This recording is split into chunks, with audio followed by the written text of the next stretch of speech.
Dear students, आप सभी का विजडम कोचिंग सेंटर और शांति पब्लिक इंटर कॉलेज की ऑनलाइन कक्षाओं में स्वागत है।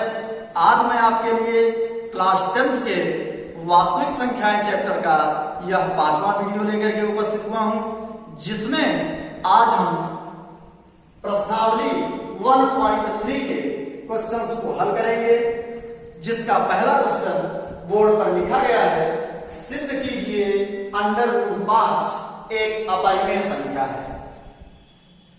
√5 को यहां पर एक अपरिमेय संख्या के रूप में हमको सिद्ध करना है। तो इस सवाल को समझने से पहले हम समझ लेते हैं परिमेय संख्याएं क्या है। लेक्चर फर्स्ट में, पहले लेक्चर में परिमेय संख्याओं पर चर्चा की गई है, जिसमें विभिन्न प्रकार की संख्याओं के बारे में हमने पढ़ा था। तो यहां मैं फिर से एक बार आपको याद दिलाना चाहूंगा कि परिमेय संख्याएं क्या होती हैं। परिमेय संख्याएं ऐसी संख्याएं होती हैं जिन्हें P/Q के रूप में व्यक्त किया जा सके। P/Q के रूप में, जहां पर P और Q एक पूर्णांक होते हैं, साथ ही साथ Q ≠ 0 होता है। तो अब यहां पर ऐसी संख्याएं जिन्हें हम P/Q के रूप में व्यक्त कर सकेंगे वो परिमेय संख्याएं होंगी, और जो संख्याएं P/Q के रूप में व्यक्त नहीं हो सकेंगी वो अपरिमेय संख्याएं। तो यहां पर हमको √5 को एक अपरिमेय संख्या सिद्ध करना है, अर्थात ऐसी संख्या जो P/Q के रूप में व्यक्त न हो सके। ऐसे क्वेश्चंस को हल करने के लिए हम विरोधोक्ति का उपयोग करते हैं, अर्थात विरोधोक्ति के माध्यम से हम यह सिद्ध करेंगे कि √5 एक अपरिमेय संख्या है। अब ये विरोधोक्ति क्या है? विरोधोक्ति से तात्पर्य यह है कि हम कोई भी स्टेटमेंट मान लेते हैं, कोई भी कथन मान लेते हैं, और अंत में जब हमको परिणाम प्राप्त होता है तो वह असत्य होता है, अर्थात वह विरोधाभास उत्पन्न करता है। और विरोधाभास उत्पन्न होने से हम यह मानते हैं कि हमारे द्वारा माना गया कथन असत्य है, और इस प्रकार से जो हमने माना है वो असत्य है, और उसके विपरीत जो कथन होता है वह सत्य होता है। तो अभी ये बात आपको समझ में कम आ रही होगी। अभी हम क्वेश्चन को हल करेंगे, तब निश्चित रूप से आपको बहुत अच्छे ढंग से समझ में आएगा। तो अब आइए हम समझते हैं कैसे हम सिद्ध करेंगे √5 एक अपरिमेय संख्या है। यहां पर सर्वप्रथम हम मान लेते हैं, मान √5 एक परिमेय संख्या है। यहां पर जो भी कथन हमको सिद्ध करना होगा उसके विपरीत यहां पर हम कथन मान लेते हैं, अर्थात हम असत्य कथन मानेंगे तभी तो विरोधाभास आएगा। तो ऐसे सवालों को हल करने के लिए जो हमको सिद्ध करना होता है, हम उसके विपरीत कथन को सत्य मान लेते हैं। अर्थात यहां पर हमने माना √5 एक परिमेय संख्या है। अब अगर √5 एक परिमेय संख्या है तो निश्चित रूप से इसे P/Q के रूप में व्यक्त किया जा सकेगा। क्यों बच्चों? P/Q के रूप में व्यक्त किया जा पाएगा कि नहीं? कर सकते हैं ना? तो अब यहां पर साथ ही साथ हम यह भी लिखेंगे, तथा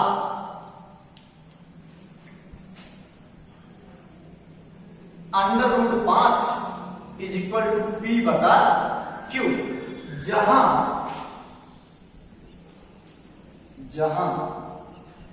P, Q सह अभाज्य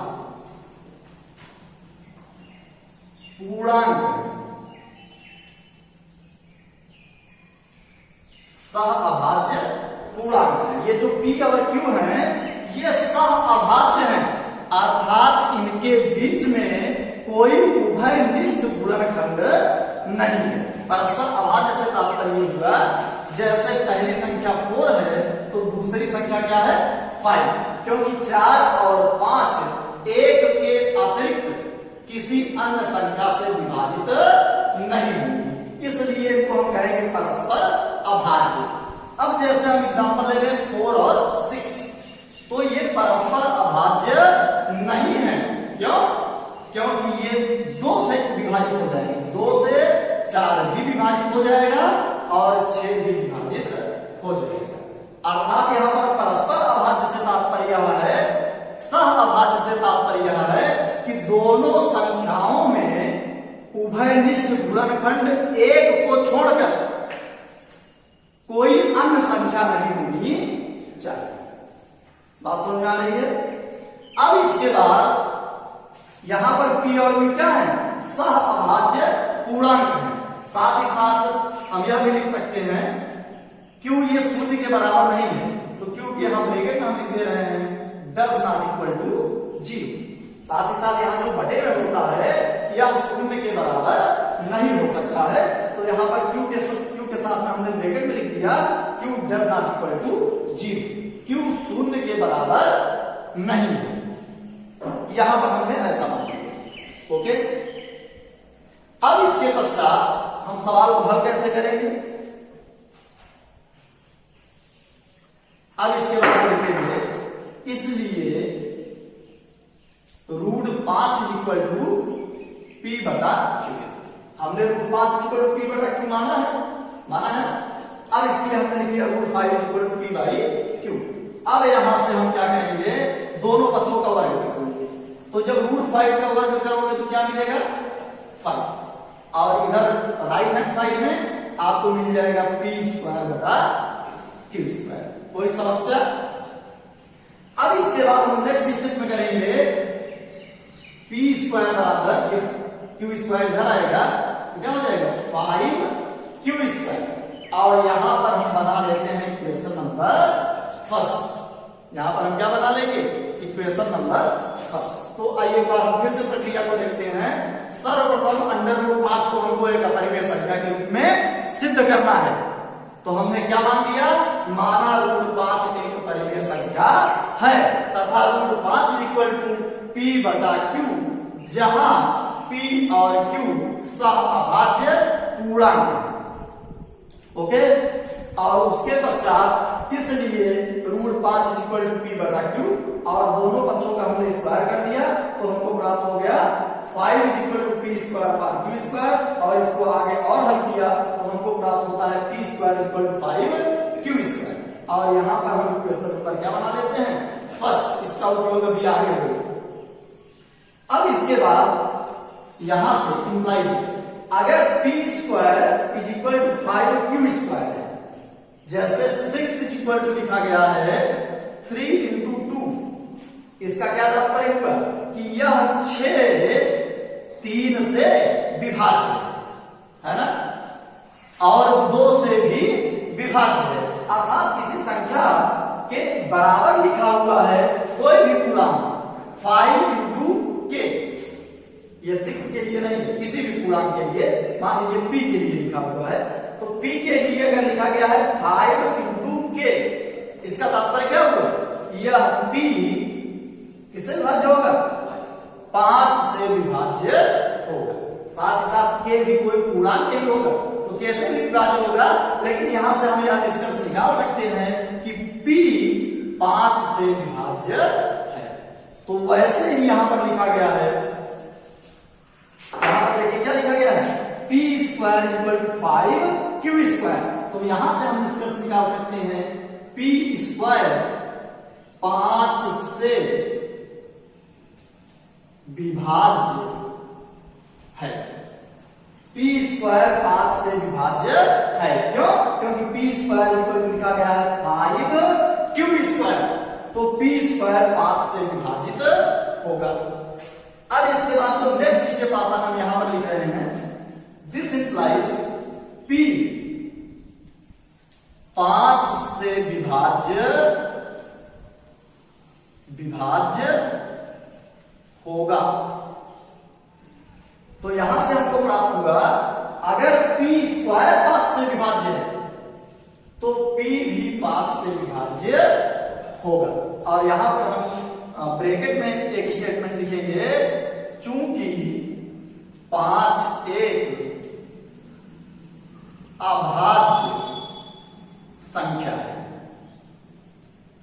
5 क्या है? एक अभाज्य संख्या है। अब आपके दिमाग में यह आ रहा होगा कि 5 एक अभाज्य संख्या है, क्या तभी पी 5 से विभाज्य होगा? तो इसके लिए यहां पर हमने एग्जाम्पल्स को लिखा हुआ है, आइए हम समझते हैं। जैसे 6 का स्क्वायर है, तो 6 का स्क्वायर क्या है? क्या प्राप्त हो रहा है? 36। और ये किससे विभाजित हो रहा है? 2 से। तो 36 अगर 2 से विभाजित हो रहा है तो इसका वर्गमूल क्या होगा? 6। तो 6 भी 2 से विभाजित होगा। यहां पर देखिए क्या था? पी स्क्वायर 5 से विभाज्य है। पी स्क्वायर किससे विभाजित है? 5 से। तो यहां पर हमने क्या लिखा? पी भी 5 से विभाज्य होगा। ये पी स्क्वायर क्या है? एक पूर्ण वर्ग संख्या है। क्यों? क्योंकि पी एक पूर्णांक है, और अगर हम पी का स्क्वायर करेंगे तो हमको एक पूर्ण वर्ग संख्या प्राप्त होगी कि नहीं? अब यहां से अगर कोई पूर्ण वर्ग संख्या किसी अभाज्य संख्या से विभाजित है, अर्थात यहां पर किससे विभाजित है? 5 से, या किसी अन्य अभाज्य संख्या से विभाजित होती, तो उसका वर्गमूल अर्थात यहां पर क्या प्राप्त होगा? पी। पी स्क्वायर का वर्गमूल क्या आएगा? पी भी उस अभाज्य संख्या से विभाजित होगा। अर्थात यहां से निष्कर्ष यह निकल रहा है कि कोई पूर्ण वर्ग संख्या यदि किसी अभाज्य संख्या से विभाजित हो रही है तो उसका वर्गमूल भी उस अभाज्य संख्या से विभाजित होगा। तो यहां पर पी स्क्वायर 5 से विभाजित हो रहा था, और 5 क्या है?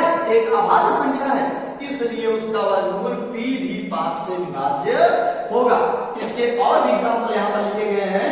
6 का स्क्वायर क्या प्राप्त हो रहा है? 36। किससे विभाज्य होगा? 3 से। 3 से अगर हम 36 को काटे तो कट जाएगा ना, काटते हैं 36 12 आएगा। और अब अगर हम 36 का वर्गमूल करें तो क्या होता है? 6। देखिए 6 भी 3 से विभाज्य है कि नहीं? अब ऐसे ही और अगला जो एग्जांपल है वो है 10 का स्क्वायर। हम दूसरे एग्जांपल पर चर्चा कर रहे हैं। 10 का स्क्वायर बराबर 100। 100 किससे विभाजित हो रहा है? 5। 5 क्या है? एक अभाज्य संख्या है, और अगर 5 एक अभाज्य संख्या है तो 100 का वर्गमूल 10। 10 भी 5 से विभाजित होगा, और हो रहा है ना। और भी एक एग्जांपल लिखा हुआ है। 14 का स्क्वायर हो रहा है 196, और जो कि 7 से विभाजित है, और 196 का वर्गमूल करेंगे तो कितना आएगा? 14। 14 भी 7 से विभाजित है। 14 भी 7 से विभाजित हो रहा है ना। तो अब आपके दिमाग में ये प्रश्न आ रहा होगा, क्या यह अभाज्य संख्याओं के लिए ही सत्य है? तो इसके लिए भी एग्जाम्पल यहां पर लिखा गया है। 6 का स्क्वायर इज इक्वल टू 36, और 36 किससे विभाजित होगा?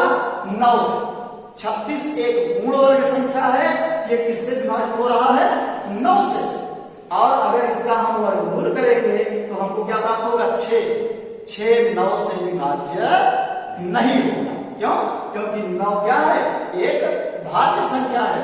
तो यह भाज्य संख्याओं के लिए सदैव सत्य नहीं होता है, लेकिन अभाज्य संख्याओं के लिए सदैव सत्य होता है। दूसरा भी एग्जांपल लिखा गया है। 10 का स्क्वायर इक्वल टू 100, अर्थात ये 100 4 से विभाजित हो रहा है, लेकिन 100 का अगर हम वर्गमूल करें तो क्या प्राप्त होगा? 10, और 10 इस 4 से विभाजित नहीं होगा। और आ जाइए आगे बढ़ते हैं। 6 का स्क्वायर इक्वल टू 36। 36 4 से विभाजित हो रहा है। 36 एक पूर्ण वर्ग संख्या है, और ये किससे विभाजित हो रहा है? 4 से। 4 क्या है? एक भाज्य संख्या है। अब हम अगर 36 को वर्गमूल करें तो क्या मिलेगा? 6। 6 4 से विभाज्य नहीं होगा। क्यों? क्योंकि 4 क्या है? एक भाज्य संख्या है। भाज्य संख्याओं के लिए ये कथन सत्य नहीं होगा। एक एग्जाम्पल और भी लिखा हुआ है। 14 का स्क्वायर 196। जब यहीं पर हमने बात किया था 7 की, तो 7 से 196 विभाजित हो रहा था, और 14 विभाजित हो रहा था। किंतु यहां पर अगर हम बात 4 से कर रहे हैं तो 4 से 196 तो विभाजित हो जाएगा, 4 से 196 तो विभाजित हो जाएगा, किंतु 14 विभाजित नहीं होगा। तो यहां से एक कथन हमको प्राप्त हो रहा है और वो क्या है कि किसी भी पूर्ण वर्ग संख्या को यदि कोई अभाज्य संख्या विभाजित करती है तो उसके वर्गमूल को भी विभाजित करेगी। तो इसी कथन का यूज हमने यहां पर किया। पी स्क्वायर 5 से विभाजित है अर्थात किसी अभाज्य संख्या से विभाजित है तो उसका वर्गमूल भी उस अभाज्य संख्या से विभाजित होगा। और यहां से ये हमको इक्वेशन नंबर 2 प्राप्त हो जाता है। अब यहां पर P 5 से विभाज्य है, P 5 से विभाज्य है और अगर P 5 से विभाज्य है तो हम लिख सकते हैं अर्थात यहां पर हम मान ले रहे हैं माना P = 5। अगर P 5 से विभाज्य है तो हम लिख सकते हैं P = 5 इंटू कोई पूर्णांक 5 से विभाज्य है तो 5 के गुणे में कोई पूर्णांक आएगा। 5 के जहां के एक पूर्णांक के क्या होगा एक पूर्णांक होगा।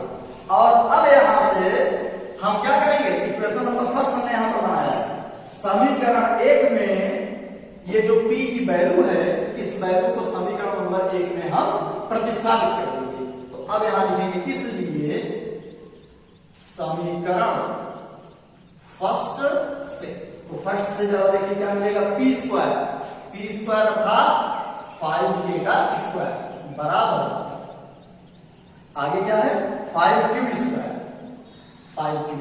एंड दिस इम्प्लाइज यहां से मिलेगा 25K स्क्वायर बराबर 5Q स्क्वायर। अगर हम 5 से इसको काट दें हम पास आ जाएंगे और दूसरे शब्दों में आपको मिल जाएगा Q स्क्वायर = 5K स्क्वायर।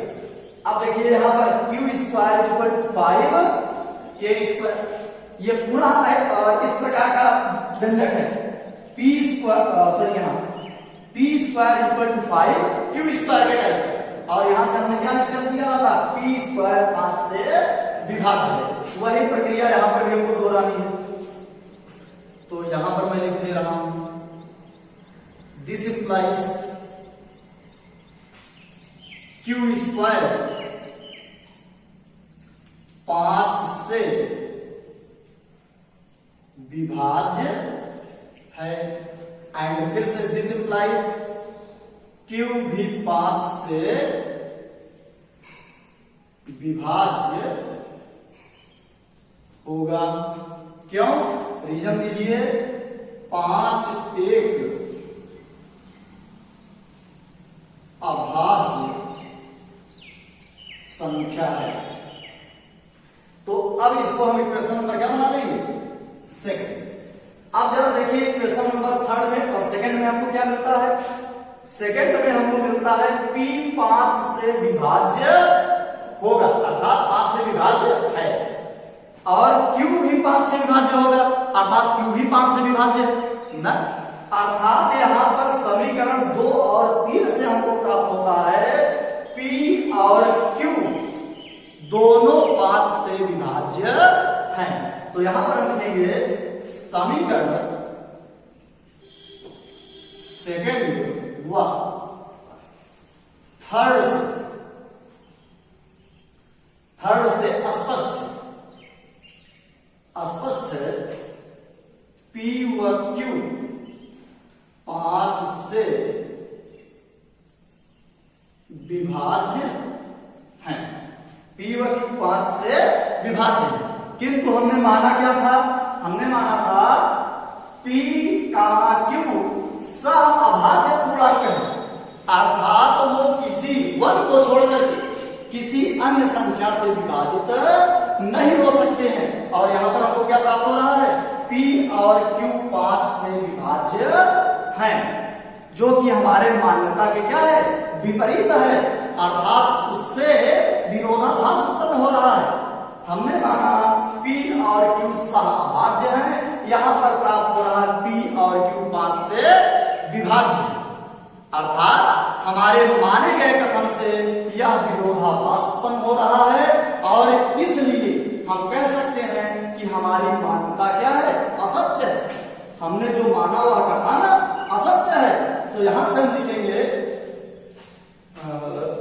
यह जो कथन को प्राप्त हुआ, यह हमारे माने गए कथन से विरोधाभास उत्पन्न कर रहा है, अतः हमारा माना गया कथन असत्य है और √5 एक अपरिमेय संख्या है। इस प्रकार से यह क्वेश्चन आपका सॉल्व हो जाएगा। तो इसके आगे 2 लाइन आपको लिखना है, लिखोगे सब लोग? क्या लिखोगे? यहां पर माने गए कथन से विरोधाभास उत्पन्न हो रहा है ना, जो हमने माना है उसके यहां पर विपरीत हमको प्राप्त हो रहा है, अतः हमारा माना गया कथन असत्य है, इसलिए √5 एक अपरिमेय संख्या है। इस प्रकार से क्वेश्चन आपका समाप्त हो जाएगा। अब इसके बाद इसमें जो नेक्स्ट क्वेश्चन आते हैं इस टाइप के, वो नेक्स्ट क्वेश्चन होगा, अब नेक्स्ट क्वेश्चन बहुत ही आसान है, उसको आप बहुत ही आसानी से सॉल्व कर पाओगे।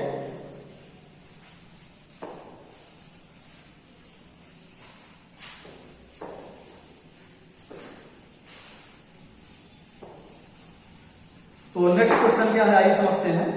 इसके बाद दूसरा क्वेश्चन है, सिद्ध कीजिए 3 + √2√5 एक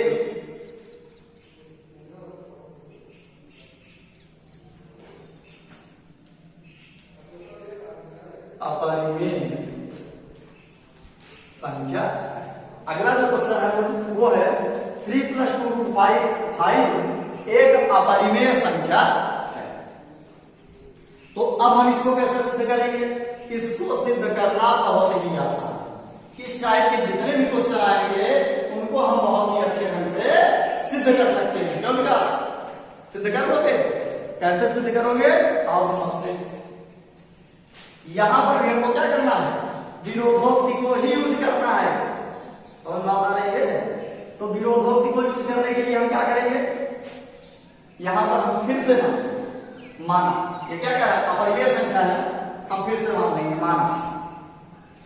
माना 3 + 2√5 एक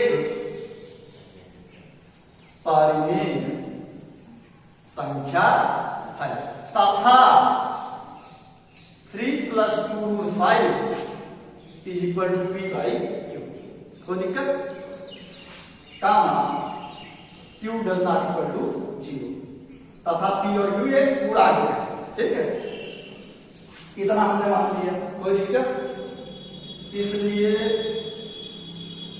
3 + 2√5 = क्या? P/Q।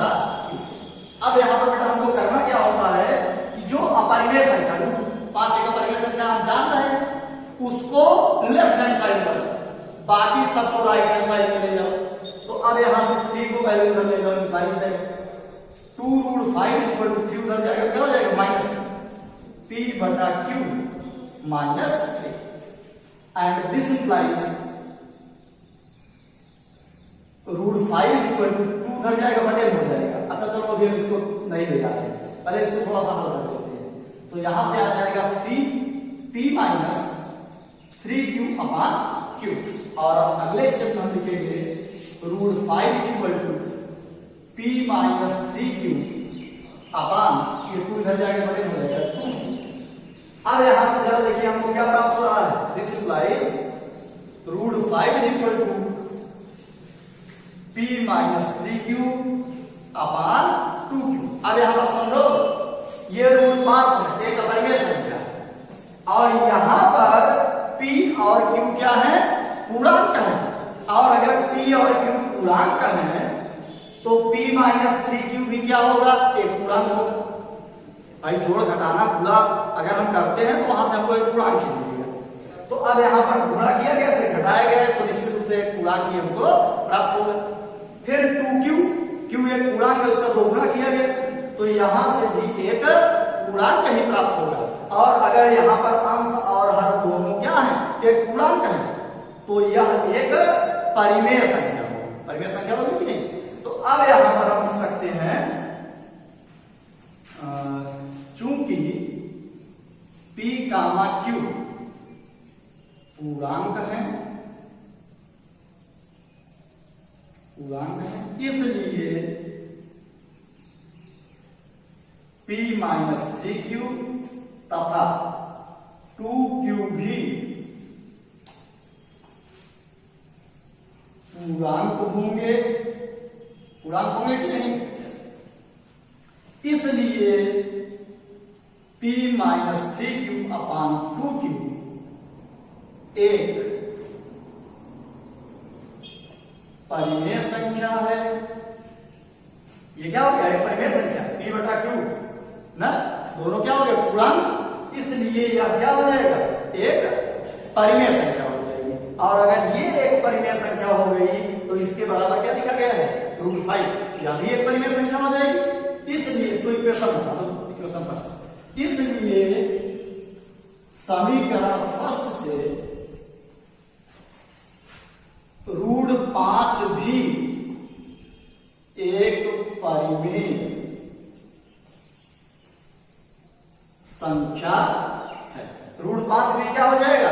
एक परिमेय संख्या हो जाएगी। तो क्या √5 एक परिमेय संख्या है? √5 तो एक परिमेय संख्या है नहीं, यहां परिमेय है। तो यहां से हमको क्या प्राप्त हुआ? विरोधाभास। यहां पर विरोधाभास हो रहा है।